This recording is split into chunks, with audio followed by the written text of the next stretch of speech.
Aryna Sabalenka just walked into a stadium expecting to face one opponent and discovered she was playing against an entire nation. The world number one, two-time Australian Open champion, and arguably the most powerful player in women's tennis, stood on court and watched as thousands of Filipino fans filed into the stands, waving flags, chanting in Tagalog, and making it crystal clear why they were there. They hadn't come for Sabalenka. They hadn't come for tennis. They had come for Alex Eala. And when Sabalenka looked at ticket sales data showing a 48% spike whenever the 20-year-old Filipina plays, the reigning world number one was reportedly left stunned. How did a player ranked outside the top 30 just months ago become the biggest draw in women's tennis, bigger than the woman holding the number one ranking? The answer reveals everything about the changing face of the sport. It was the moment Aryna Sabalenka realized the old hierarchy no longer applies. The world number one, fresh off her second Australian Open title, stood in the tunnel of the Dubai duty-free tennis stadium waiting for her quarterfinal match. Behind her, the roar of the crowd was deafening.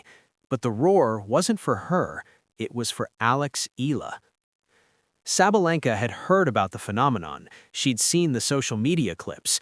Thousands of Filipino flags waving in Melbourne, queues wrapping around Court 6, fans traveling from across the UAE to pack the stands. But hearing about it and experiencing it were two different things.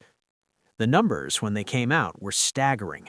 The Women's Week of the Dubai Duty-Free Tennis Championships saw a 48% year-on-year jump in ticket sales. Every Eala match was packed.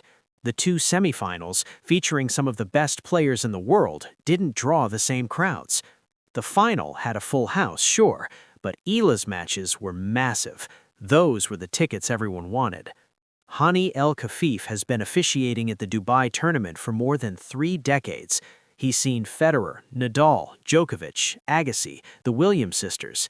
He thought he understood what a phenomenon looked like. Then, Eala made her Dubai debut. This was a different experience. I have seen big matches.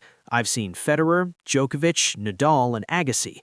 Obviously, those matches had full houses, El Kafif told reporters, but this was a very different atmosphere. What made it different? The flags, the chants, the families who traveled from every corner of the UAE, home to more than 1 million overseas Filipino workers, to pack the stands and turn a tennis tournament into a Filipino fiesta. When Eala stepped onto the court, the stadium transformed. Every point drew deafening cheers. Every rally felt like a celebration. I normally get messages on my phone from people wanting tickets, El Kafif said. But this time, for Eala's matches, the demand was crazy. I was scared to look at my WhatsApp messages. The phone was running out of batteries. El Kafif had only seen one comparable phenomenon in his decades of refereeing: Sania Mirza, the Indian trailblazer who drew massive crowds when she debuted in Dubai back in 2005. The atmosphere was incredible. Back then, the venue was overcrowded with Indians. Now, it was the same with Eala. Sabalenka, watching from the sidelines, understood what this meant. The world number one, who had spent years building her brand, winning Grand Slams and cementing her place in tennis history, was suddenly playing second fiddle to a 20-year-old from a country that never had a tennis star. And the question hanging in the air was simple: how did this happen? Let's put this in perspective with cold, hard data. At the Australian Open, Eala's first-round match on Court 6 drew crowds so massive that security had to turn people away. Fans wrapped around the stadium, hoping against hope that they might squeeze in, that they might catch a glimpse of their hero. Inside, the chair umpire repeatedly asked the crowd to quieten down during points, an indication of just how unusual the noise level was for a player seated outside the top brackets. Her pre-tournament press conference drew about 171,000 online viewers. That dwarfed the roughly 29,000 who tuned in for Carlos Alcaraz or Coco Gauff and the 9,000 for Aryna Sabalenka. Think about that. A 20-year-old ranked outside the top 50 generated nearly 20 times the online interest of the world number one. In Dubai, the phenomenon repeated. Every Eala match was packed. Even opponents who initially complained about the rowdiness of Filipino fans eventually came around. Tournament officials noticed something unprecedented. Because of the massive support she gets, Eala is now becoming a favorite WTA wildcard participant. Even in tournaments she doesn't qualify for outright, she gets invited to play. It's the only sensible business decision to make, one Filipino commentator noted. Eala's continued participation and success are a boon to the organization, and her fan base is not going anywhere soon. The Philippine Sports Commission chairman Patrick Gregorio repeatedly noted that it was because of Eala's popularity that the country was able to host the first WTA 125 Philippine Women's Open. More than being a great showcase of tennis, it was also an economic engine. Eric Tang, past president of Resto PH, pointed out that wherever sport draws crowds, there will be hungry people and an opportunity to showcase Filipino cuisine. Even the WTA is starting to adjust. Due to overflowing Filipino crowds, Eala's matches are now routinely moved to center court to accommodate spectators and allow for better, noisier television. Sam Querrey, John Isner, and Steve Johnson discussed this phenomenon on the Nothing Major podcast. Querrey framed the debate simply: is she the biggest draw in women's tennis right now? In the world? Is she bigger than Sabalenka? Is she bigger than Coco? Johnson immediately agreed. Yes, dude, it's crazy. Like in Australia, the court was standing room only. Then Dubai, standing room only. It's insane. It's massive. The crowd she's getting right now, like all over the world, is insane.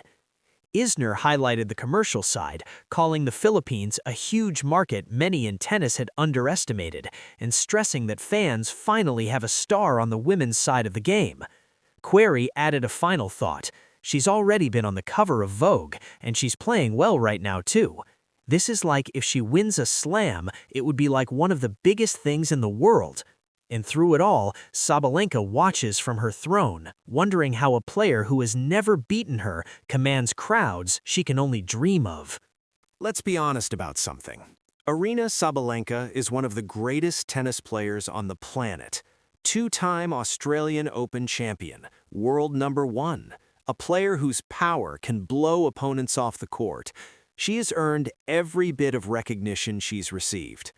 But recognition isn't the same as fandom, and fandom isn't the same as devotion. When Sabalenka steps onto the court, fans appreciate her game, they respect her power, they acknowledge her achievements. But when Eala steps onto the court, fans transform. They don't just appreciate, they worship. They don't just respect, they love. And that's a different kind of currency entirely. Consider what happened in Dubai.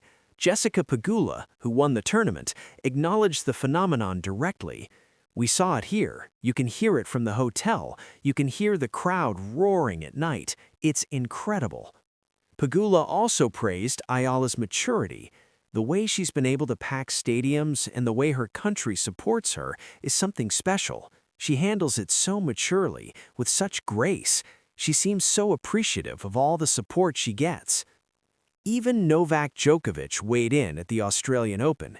Having too much crowd on this or any other tennis tournament is a very good problem to have. I think there are much worse problems to have. Djokovic went further, pointing out the broader implications. I saw the other day with Alex Eala. Yeah, that's been a talk, which is understandable. There are some players coming from respective countries, like she's coming from the Philippines, which is now a big deal. She's been the biggest ever tennis player from that country, which is a big country, and there's a big interest. He acknowledged that tournament organizers could consider scheduling Eala on bigger courts moving forward. You could argue that it was maybe a poor schedule, and maybe they could schedule her on a bigger court. Yes, but again, she's so young, and she's just coming through. But here's the part that must sting for Sabalenka.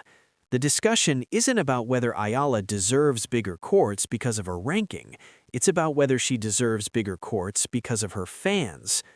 The world number one doesn't drive ticket sales the way a 20-year-old from the Philippines does, and that's a reality Sabalenka has to process. Let's address the elephant in the room. Why do Filipino fans only buy tickets when Alex Eala plays? The answer is simple and complicated at the same time. For decades, the Philippines has had no tennis star, no one to rally behind, no one to pack stadiums for. Basketball rules the country. Boxing, thanks to Manny Pacquiao, has its moments. But tennis? Nothing.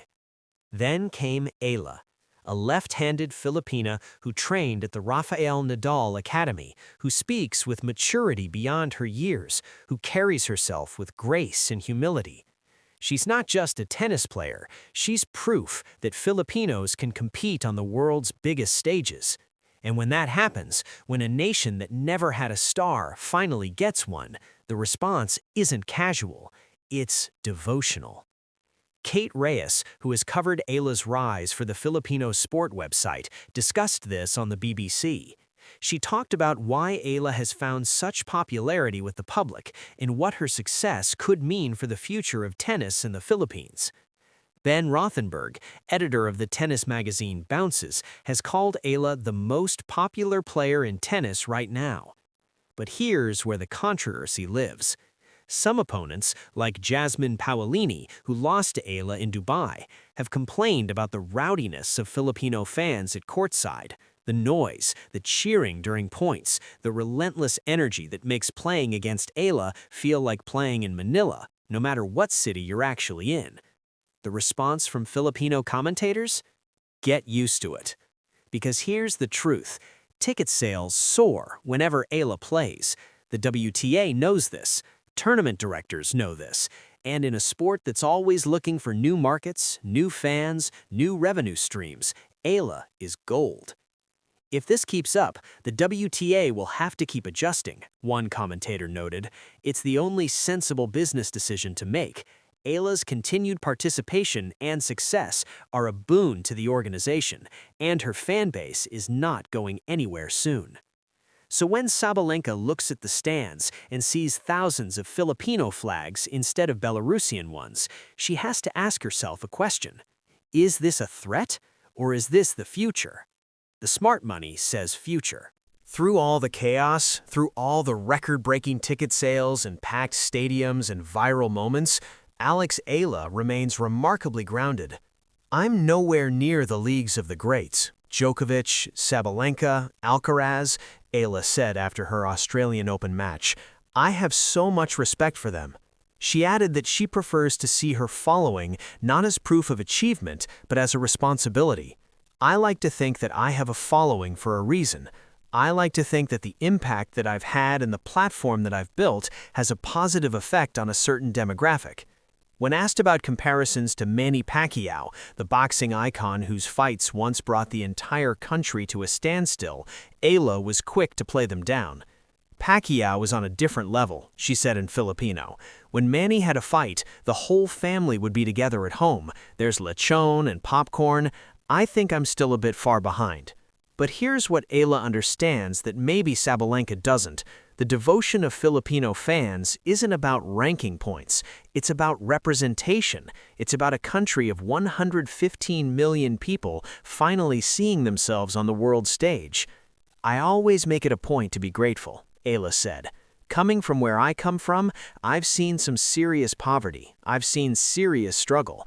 Although I haven't lived through that struggle myself, I'm able to appreciate what I have. Pegula noticed this quality immediately. She handles it so maturely, with such grace. She seems so appreciative of all the support she gets, always seems to have a good head on her shoulders and good attitude about it. After her Australian Open loss, Eala reflected on what the moment meant. It was so heartwarming. I think that's one of the things that makes a loss like today a little bit harder because I know a lot of people were rooting for me. She felt that support throughout the match, even as the momentum shifted away from her. I felt so loved even when I was 5-2 down in the third. I still felt the love, so I'm really appreciative and super thankful. And about the court assignments, the packed stadiums, the overwhelming attention, I have no say in the courts that I'm put on. Whatever court they put me on, I go and compete, and that's what I did today. That's the attitude of a champion. Not the champion who wins every match, but the champion who understands that her job is bigger than tennis. Chapter 6. What this means for Sabalenka and the WTA. So where does this leave Sabalenka? The world number one is in an uncomfortable position. She's achieved everything a tennis player can achieve, except the one thing that can't be manufactured. She doesn't have a nation behind her. She doesn't have millions of fans traveling across continents just to watch her practice. She doesn't have the kind of devotion that fills stadiums regardless of ranking. Instead, she has controversy. Recently, Sabalenka came under fire for partnering with a pro-war Russian rapper who openly supports the invasion of Ukraine. The backlash was immediate and fierce. It's incredible that after everything that has been said about athletes' neutrality, Sabalenka chooses to work with someone who actively celebrates violence, one user wrote. Another added, "You can't say you don't support the war one day and the next pose with someone who holds patriotic concerts to fund it. The hypocrisy is absolute." The contrast with Eala couldn't be starker. While Sabalenka navigates controversy, Eala unites. While Sabalenka's off-court decisions alienate fans, Eala's mere presence brings them together. And the WTA is taking notice. Tournament directors are adjusting schedules to accommodate Eala's fans. Wildcard entries are being offered even when rankings don't justify them. The business decision is clear. Eala puts butts in seats. Query on the Nothing Major podcast put it best. She's already been on the cover of Vogue, and she's playing well right now, too. This is like if she wins a slam, it would be like one of the biggest things in the world. Sabalenka knows this. She sees the crowds, the flags, the devotion, and she has to wonder, if Eala wins a Grand Slam before she does, what happens to the hierarchy then? What happens when the most popular player in tennis is also one of the best? The answer is simple. The sport changes. The center of gravity shifts, and the world number one, for all her power and achievements, becomes just another player in the Alex Eala show. Aryna Sabalenka just learned a lesson that rankings can't teach. Popularity isn't about points, it's about connection. It's about representing something bigger than yourself. And right now, no one in tennis represents more than Alex Eala. 48% spike in ticket sales, queues wrapping around stadiums, fans traveling across continents, a WTA event hosted in the Philippines for the first time in history. This is the Alex Eala effect, and Sabalenka, watching from her throne, has to decide whether to compete with it or embrace it. The smart play? Embrace it, because Eala's fans aren't going anywhere, and in tennis, as in life, the crowd always wins. Was Sabalenka stunned by the devotion of Filipino fans? Drop your thoughts in the comments below. Subscribe to Rally Radar now for daily WTA news, match breakdowns, and stories that go beyond the scoreline. Because at Rally Radar, every day is match day.